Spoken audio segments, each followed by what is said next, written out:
What if everything you've been chasing has been quietly waiting for you to stop running? What if the job, the relationship, the peace of mind you've been desperately reaching for, isn't something you find by pushing harder, but something that finds you, when you finally become still? This isn't wishful thinking. This isn't a motivational trick. This is something the Buddha understood over 2,500 years ago, and something modern psychology is only beginning to catch up with. Today, we're going to talk about the power of inner calm, not as a feeling you chase on a weekend retreat, but as a living force inside you, one that shapes your reality, attracts your desires, and transforms the very way life responds to you. Stay with us. Because by the end of this, you may never see your struggles the same way again. Part 1, the opening story, The Monk and the Muddy River. There was once a young monk who lived near a wide, slow river in ancient India.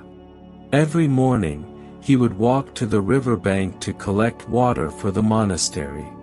And every morning, without fail, the water he gathered was cloudy, full of mud and sediment, impossible to drink. He tried everything. He built a small dam to redirect the current. He dug a new path for the water to travel.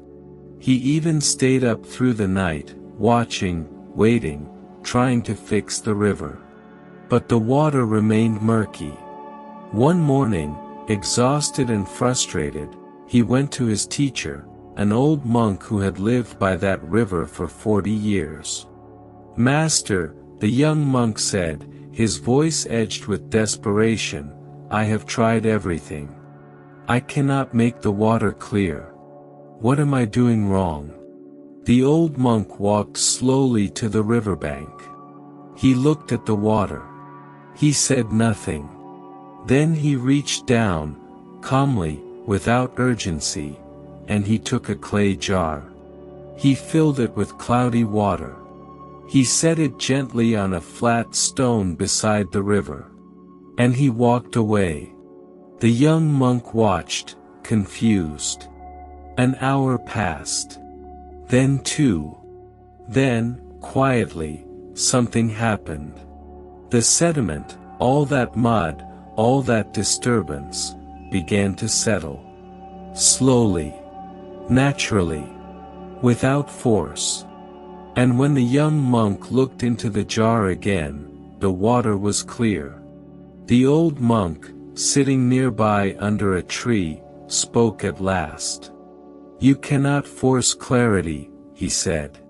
"You can only create the conditions for it to arise." Listen to this part again. You cannot force clarity. You can only create the conditions for it to arise. That jar of water, that's your mind. That mud? Those are your worries, your anxieties, your desperate need to control outcomes. And stillness, true stillness, is what allows everything to settle. Not because you forced it, but because you finally stopped.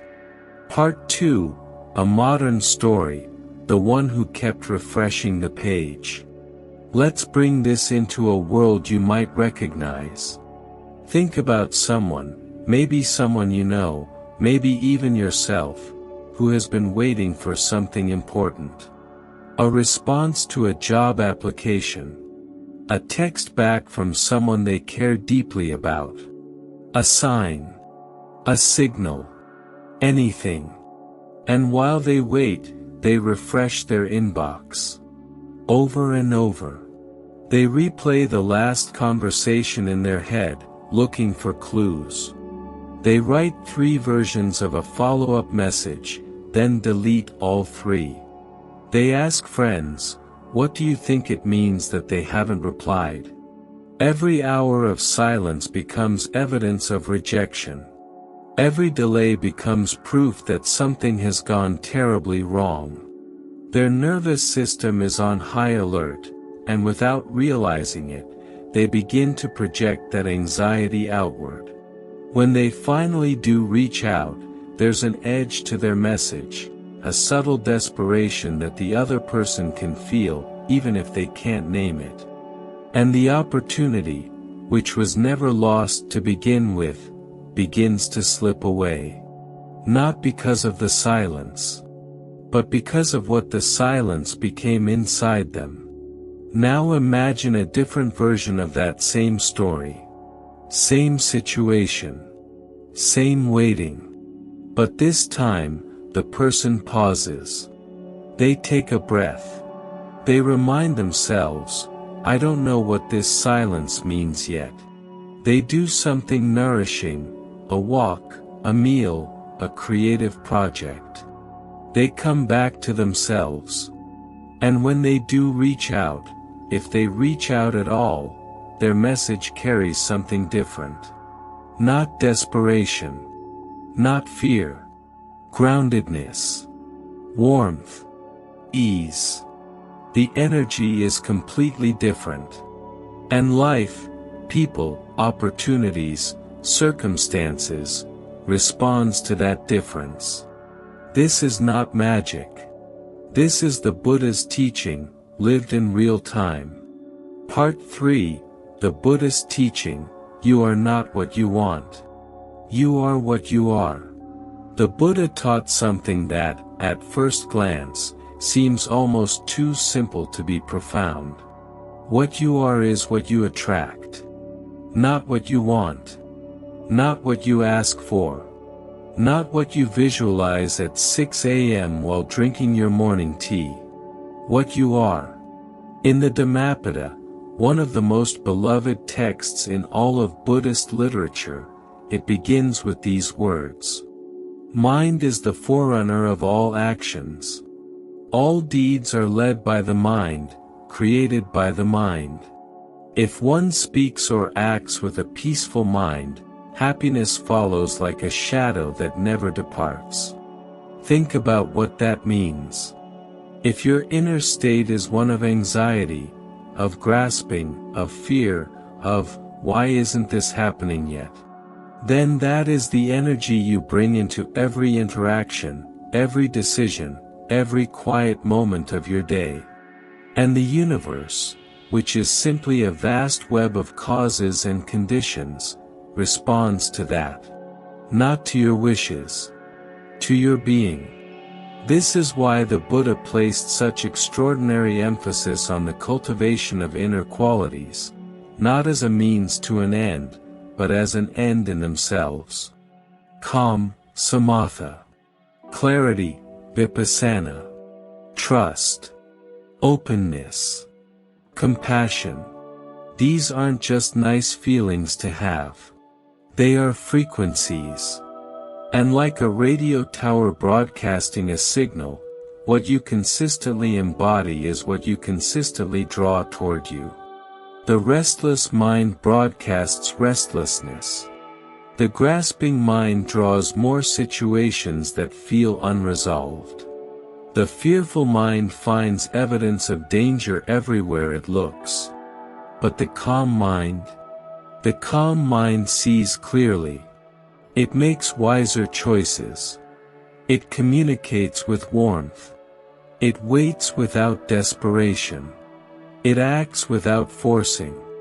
And in doing so, almost paradoxically, it tends to attract exactly what it needed all along. Here is a question worth sitting with. What energy am I broadcasting right now? Not what do I want, but what am I being? If this is resonating with you, if some part of you recognizes this truth in your own life, then you're exactly the kind of person this channel was made for. Subscribe to Buddha Coha if you haven't already. Hit the bell icon so you never miss a story. Because every week, we come back to this river, this quiet, ancient river of wisdom, and we sit beside it together. We'll be here. And we hope you will be too. Part 4, the hardest lesson, what delays are really trying to tell you. Now let's talk about something that trips nearly everyone up, even people who know all of this intellectually. Delays. The waiting. The silence. The closed doors. The moment when you've done everything right, or so it seems, and nothing is moving. This is where most people fall apart. Not because the delay is catastrophic, but because of the meaning they attach to it. There's a concept rooted in Buddhist thought that doesn't always have a clean English translation, but let's call it non-immediate interpretation. It's the practice of consciously pausing before you assign meaning to what's happening. Because here's what we almost always do. We experience a delay. And within seconds, sometimes milliseconds, our mind has already written the story. They didn't reply, they're not interested. The opportunity fell through, I'm not good enough. This isn't working, it was never meant to be. We take a neutral event, a silence, a pause, a closed door, and we transform it into a verdict about ourselves, about others, about life itself. And that verdict shapes everything that follows. But what does Buddhist wisdom actually say about delays? In the Majjhima Nikaya, the Buddha used a teaching called the parable of the raft. He described how we sometimes cling so tightly to how we think something should arrive, the exact form, the exact timing, the exact path, that we miss the very thing that's being offered. A monk once asked the Buddha, "Why does goodness sometimes take so long to arrive?" And the Buddha replied, not with frustration or dismissal, but with a farmer's wisdom. When a farmer plants a seed, does he dig it up each morning to check if it has grown? Does he curse the soil for its silence? Or does he water, tend, and trust, knowing that what grows in darkness is not being denied, but prepared? What if the silence you're experiencing right now is not the universe ignoring you, but the universe preparing something for you? What if the closed door is not a rejection, but a redirection towards something better aligned? What if the delay is not punishment, but protection? This is not naive optimism. This is not telling yourself everything is fine when it isn't. It is something deeper. It is the practice of withholding the verdict, just long enough to stay open. To say, I don't know what this means yet. And until I do, I will not let it take my peace. Part 5, The Deeper Story, the Tea Master and the Emperor's Impatience. In feudal Japan, though the wisdom belongs to no single tradition, there was a famous tea master named Sen-no Rikyu, revered throughout the land for his extraordinary stillness. An emperor once summoned him, having heard of his legendary morning glory flowers. The emperor had been told that Rikyu's garden was filled with morning glories of breathtaking beauty, so numerous, so vivid, that visitors would weep at the sight. When the emperor arrived, the garden was bare. Every single morning glory had been cut, removed, gone. The emperor was furious. He stormed into the tea room, ready to demand an explanation, and then he stopped. There, in a simple clay vase on the tea table, stood a single morning glory. One flower. Perfect. Luminous. Complete. The tea master bowed quietly and said, "When everything blooms at once, we see nothing. When one thing is offered in stillness, we finally learn to see." The emperor sat. He was silent for a long time. And then, slowly, something inside him settled. Not because the garden had given him what he expected, but because the stillness of the room had given him something he didn't know he needed. Presence. This story holds the entire teaching. We live in a world of 1,000 morning glories. Every screen, every notification, every urgent demand, all blooming at once. And so we see nothing. We run from one thing to the next, pulling at outcomes, demanding answers, refreshing pages, adding pressure to pressure. And the more we grasp, the less we receive. But the person who learns to cultivate stillness, who can sit with one flower, one breath, one moment, that person begins to see clearly. And when you can see clearly, you act wisely. You speak with purpose. You wait without suffering. You move without force. And life, gradually, gently, inevitably, begins to flow in your direction. Part 6, Practical Wisdom, How to Actually Practice This. So how do we live this? Because it's easy to nod along to these stories. It's easy to feel the truth of them in this moment. But then life happens. The inbox fills up, the deadline arrives, the person you love doesn't respond, and suddenly the mud is swirling again. Here are 3 practices rooted in Buddhist teaching that you can bring into your actual daily life. Practice 1, the 3-breath pause. Before you react to any situation that triggers anxiety or urgency, a message, a delay, a silence, a disappointment, take 3 slow, deliberate breaths. Not to calm yourself down artificially, but to create space between the event and your interpretation. In that space, ask yourself one question: have I assigned a meaning to this that I cannot yet verify? If the answer is yes, and it almost always is, hold that story loosely. Let the sediment settle before you act. Practice 2, embody what you wish to attract. Each morning, before you check your phone, before the world rushes in, take 5 minutes to consciously embody the inner state you wish to carry through the day. Not just imagining what you want, but feeling what it would feel like to already be the person who is calm, clear, and open. What does calm feel like in your body? What does trust feel like in your chest? What does openness feel like in your shoulders? You are not performing these qualities. You are practicing them, the way a musician practices scales. Until they become natural. Until they become you. Practice 3, reframe the delay. The next time you find yourself in a season of waiting, when something you want isn't arriving on your timeline, try writing down just one sentence. What if this delay is a preparation, not a punishment? You don't have to believe it completely. You just have to hold it as a possibility. Because the mind that stays open to possibility remains creative, connected, and aligned.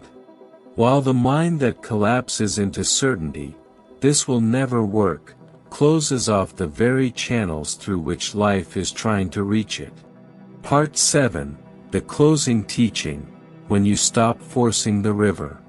There is a reason the river appears so often in Buddhist teaching.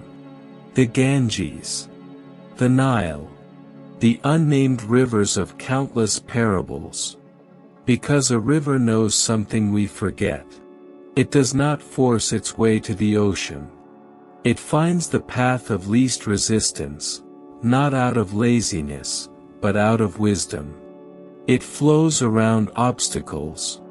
It rests in pools when the landscape asks it to. It moves slowly through flat plains and swiftly through narrow passages. But it always arrives. The river does not doubt its destination. It does not question the shape of the land. It does not panic when it encounters a boulder. It simply flows. And the Buddha taught that the deepest human suffering arises not from life's difficulties, but from our resistance to them. It is not the problem that causes pain, he said. It is the insistence that the problem should not exist. When we can hold our challenges with a little more lightness, when we can sit with a closed door without immediately battering it down, when we can trust that a delay is not a denial, something extraordinary happens. Not always immediately. Not always in the form we expected. But it happens. Life begins to respond to our ease. People open up to us differently. Opportunities appear from directions we weren't even looking. The very things we were chasing, exhausting ourselves trying to catch, begin, quietly, to walk toward us. Because we stopped running. Part 8, Closing Quotes and Reflection. From the Dhammapada. Better than 1,000 hollow words is one word that brings peace. From the teachings of Thich Nhat Hanh, the beloved Buddhist teacher of our time. The present moment is the only moment available to us, and it is the door to all moments. And from the ancient wisdom of the Tao Te Ching, which shares so much of its heart with Buddhist thought. The Tao does nothing, yet leaves nothing undone. You do not have to earn peace through struggle. You do not have to force your way into a good life. You do not have to interpret every silence as suffering. You are allowed to be still. You are allowed to trust. You are allowed to let the mud settle, and find, waiting beneath it, the clear, quiet water that was always there. The universe is not ignoring you. It is preparing you. You are not behind. You are becoming. And the calm you cultivate today is the life that flows toward you tomorrow. If this story touched something in you today, if you found yourself in the young monk, in the person waiting by the inbox, in anyone here, please take a moment to subscribe to Buddha Coha. Share this video with someone who is in a season of waiting, someone who is trying too hard, pushing too much, and needs a gentle reminder to breathe. Every week, we gather here to explore these ancient teachings, not as philosophy, but as living medicine for the everyday moments of our lives. Leave a comment below, tell us, what are you currently learning to wait for with peace? We read every single one. Until next time, breathe deeply, trust the river, and remember, you are already enough. You always were.